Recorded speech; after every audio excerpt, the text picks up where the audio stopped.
over the years, we had a very good rapport with the blacks. You know, it wasn't any racial conflict at all. We played on the same teams and similar activities. So none of the fellas wanted to go to Washington. And 6 of the girls did. So one of the girls come to me and says, "We were told that we cannot go to Washington." I said, "Why is that?" He said, "We really don't know." So I went in to see the principal and I said, "How come?" He said, "Well, simple reason, Mama.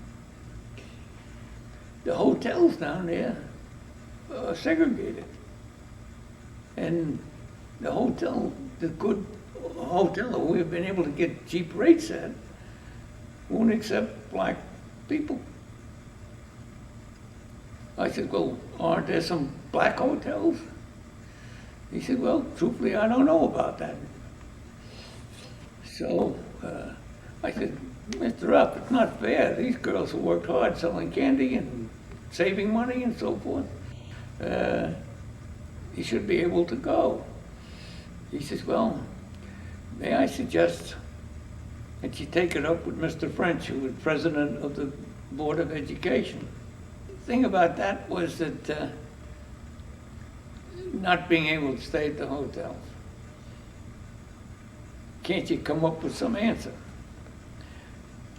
And I said, "Well, we didn't have any black teachers at the time." So I says, "Let me get the girls together. I've got an idea." "What's the idea?" "Maybe we get one of their mothers or fathers to go and do the chaperoning." None of the girls thought that their mothers would be interested. Well, over the years, as I say, living not too far from where I lived, it was this black family. The woman had her own business working in New York, I think, on fashions activity. I said, "Do you think that we could have a meeting with her to find out?" "Well, I know her." So one of the girls said, I think Nancy Lefton had said, "I know her." I said, "Ask her, and I'll come up and talk to her." So she arranged for the meeting. And I explained to her why these girls couldn't go, and I thought that they should be able to go. And she says, "Well, young man, you're asking for an awful lot." I said, "Yes, I understand that. But I don't want to deprive those girls of the opportunity of seeing Washington, but with the whole class. We all got along well together. And nobody from the class objecting to them going."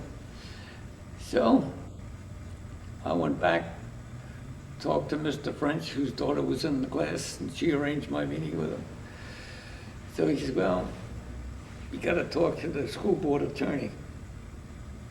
I convinced him that I didn't think that there was that much liability involved. So they were the first black students in Amityville High School to go to Washington on their vacation.